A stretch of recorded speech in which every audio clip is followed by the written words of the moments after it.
Hello guys, welcome back to my channel Techwiser. आज की इस वीडियो में हम बात करने वाले हैं कंप्यूटर और लैपटॉप की स्पीड के बारे में। आप लोगों में से बहुत लोग ऐसे डाउट रखते हैं कि आखिर जो स्पीड होता है कंप्यूटर या लैपटॉप का किन-किन बातों पे डिपेंड करता है। तो आज की इस वीडियो में हम क्लियर करने वाले हैं आपका डाउट स्पीड से रिलेटेड कि आखिर स्पीड किन-किन बातों पे डिपेंड करता है। अगर चैनल पहली बार आए तो चैनल को सब्सक्राइब कर लेना। अगर वीडियो अच्छी लगे तो वीडियो को लाइक कर देना। तो चलिए स्टार्ट करते हैं। तो आप सभी लोगों को पता होगा कि एक लैपटॉप या कंप्यूटर में मदरबोर्ड होता है, स्टोरेज डिवाइस होता है जैसे कि एसएसडी या हार्ड ड्राइव होता है, रैम होता है, प्रोसेसर होता है। आज के इस वीडियो में मैं कंप्लीट जानकारी देने वाला हूं कि आज की इस वीडियो को देखने के बाद आपके मन में कोई भी डाउट नहीं रह जाएगा कि आखिर स्पीड किस बात पे डिपेंड करता है। अगर आप एक नया लैपटॉप लेना चाहते हैं तो आप बिंदास जाकर के ले सकते हैं। एक लैपटॉप होता है या कंप्यूटर होता है तो उसका स्पीड जो होता है, जो बूटअप होता है, जो बूटअप टाइम, वो स्टोरेज डिवाइस के ऊपर डिपेंड करता है। आप वहाँ पे एसएसडी या हार्ड ड्राइव का इस्तेमाल कर सकते हैं। अब मान लीजिए आपके पास एसएसडी है, तो एसएसडी का जो बूटअप टाइम है, जो भी आप ओएस लोड करते हैं, वो स्टोरेज डिवाइस पे लोड होता है।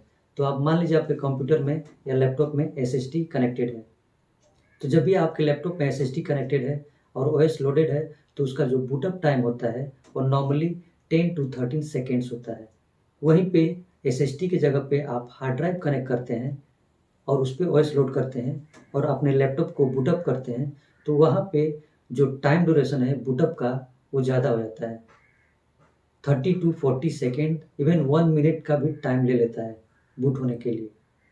जब भी आप प्रेस करते हैं बटन, कंप्यूटर ऑन होने में जो टाइम लगता है उसे बूटअप टाइम बोलते हैं, और हार्ड ड्राइव पे ये 30 टू 40 सेकेंड्स लग जाते हैं नॉर्मली। और एसएसडी अगर कनेक्ट किए हैं तो वहाँ पे ये 10 टू 13 मैक्सिमम 15 सेकेंड्स में ये बूटअप हो जाता है।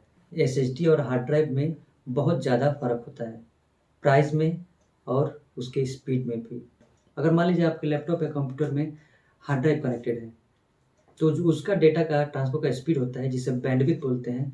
आप एक डिवाइस से दूसरे डिवाइस में जब डेटा ट्रांसफ़र करते हैं तो उसे हम मेज़र करते हैं बैंडविड्थ में। अब मान लीजिए एक हार्ड ड्राइव है, उसका जो डेटा का ट्रांसफ़र रेट होता है वो 30 टू 150 एमबी पर सेकेंड होता है। लैपटॉप या कंप्यूटर में एसएसडी कनेक्टेड है, तो वहाँ पे जो डेटा ट्रांसफ़र का रेट है वो हार्ड ड्राइव से बहुत ज़्यादा हाई होता है। वहाँ पे 500 एमबी पर सेकेंड होता है। तो आप देख सकते हैं जो ट्रांसफ़र रेट है हार्ड ड्राइव से एसएसडी का, जो ट्रांसफ़र रेट होता है वो बहुत ज़्यादा हाई होता है, इसलिए एसएसडी फास्ट माना जाता है। जब भी हर दिन आप ओएस बूटअप करते हैं तो जो बूटअप होता है, वो बूटअप का जो टाइम होता है एसएसडी या हार्ड ड्राइव के ऊपर डिपेंड करता है। आप हार्ड ड्राइव यूज़ कर रहे हैं या एसएसडी यूज़ कर रहे हैं। वहीं पे एक बार ऑन होने के बाद आप जो जो भी काम करते हैं, अब मान लीजिए कुछ कोरल ड्रॉ में काम कर रहे हैं या फ़ोटोशॉप में काम कर रहे हैं या कोई वीडियो एडिटिंग कर रहे हैं, अब नेट के ऊपर कुछ कर रहे हैं, तो वो सारे काम अब रैम के ऊपर डिपेंड करता है। आपका रैम कितना फ़ास्ट है, उतना फ़ास्ट आपका काम हो जाएगा। वो अब स्टोरेज डिवाइस के ऊपर डिपेंड नहीं करता है। स्टोरेज डिवाइस का काम वहीं तक था जब आप कंप्यूटर या लैपटॉप को बूटअप करते हैं। आप अपने लैपटॉप या कंप्यूटर में अगर 10 भी एसएसडी या हार्ड ड्राइव लगा देते हैं तो इसका स्पीड नहीं बढ़ने वाला है।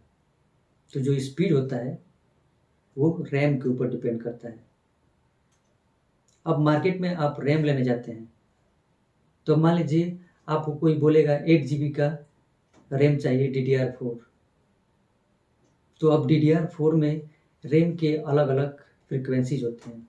आप लोगों में से बहुत लोगों को ये बात नहीं पता होगा कि अगर DDR2, DDR3, DDR4 या DDR5 की हम बात करते हैं तो इनके अलग अलग फ्रिक्वेंसी रेंजेस होते हैं। अगर आप मार्केट में जाते हैं एक रैम खरीदने के लिए, तो आप DDR4 8 जीबी का रैम चाहिए आप बोलते हैं, तो आपको दुकानदार निकाल करके एक रैम दे देगा, कौन सा भी एक रैम निकाल करके दे देगा। लेकिन आपको देखना है कि उस रैम की फ्रिक्वेंसी रेंज क्या है। जो फ्रिक्वेंसी होती है उसे मेगाहर्ट्ज़ में मेजर करते हैं। तो उस रैम के ऊपर 8 जीबी DDR3 या DDR4 लिखा होता है और उसके बाद फ्रिक्वेंसी का जो रेंज होता है वो लिखा होता है। वही फ्रिक्वेंसी का जो रेंज होता है वो इम्पॉर्टेंट होता है आपके लैपटॉप या कंप्यूटर के लिए। अलग अलग जनरेशन के जो रैम्स होते हैं, DDR2, DDR3, DDR4, और 2019 में DDR5 लॉन्च हुआ था, जिसका स्पीड मैक्सिमम होता है 3200 टू 8400 इसका मैक्स स्पीड होता है। तो सबसे फास्टेस्ट रैम है जो DDR5 होता है। और अलग अलग जनरेशन के जो रैम्स होते हैं उनके वो अलग अलग वोल्टेज पे ऑपरेट किए जाते हैं। अब DDR की बात करें तो 2.5 वोल्ट पे ऑपरेट होता है। वहीं पे DDR2 की बात करें तो 1.8 वोल्ट पे ऑपरेट होता है। DDR3 की बात करें तो 1.5 वोल्ट पे ऑपरेट होता है। अगर DDR5 की हम बात करें तो 1.1 वोल्ट पे ऑपरेट होता है।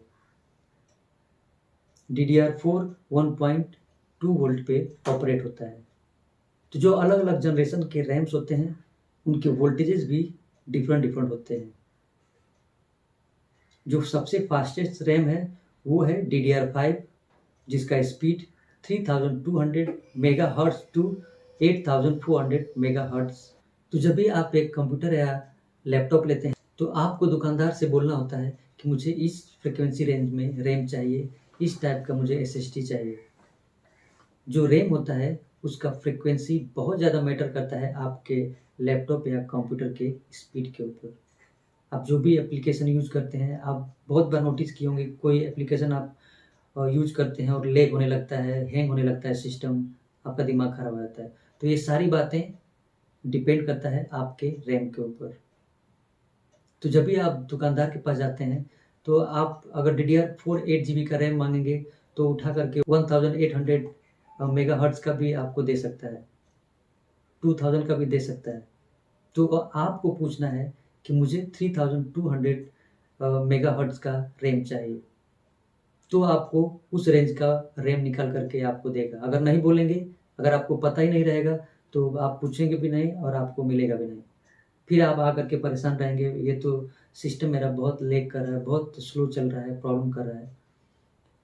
ये बात आपको कोई नहीं बताएगा। अगर मान लीजिए 8 GB का आपको रैम चाहिए 3200 मेगाहर्ट्ज़ का, तो वहाँ पे मेंशन किया होता है। वहीं पे अगर आप नहीं पूछेंगे तो वो लो क्वालिटी का भी दे सकता है जिसका स्पीड कम होगा, जिसका फ्रिक्वेंसी रेंज कम होगा।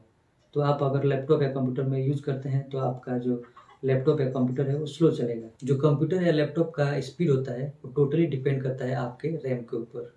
तो आई होप वीडियो अच्छा लगा रहेगा। अच्छा लगे तो चैनल को सब्सक्राइब करें, वीडियो को लाइक करें। मिलते हैं अगले वीडियो में, तब तक के लिए बाय बाय।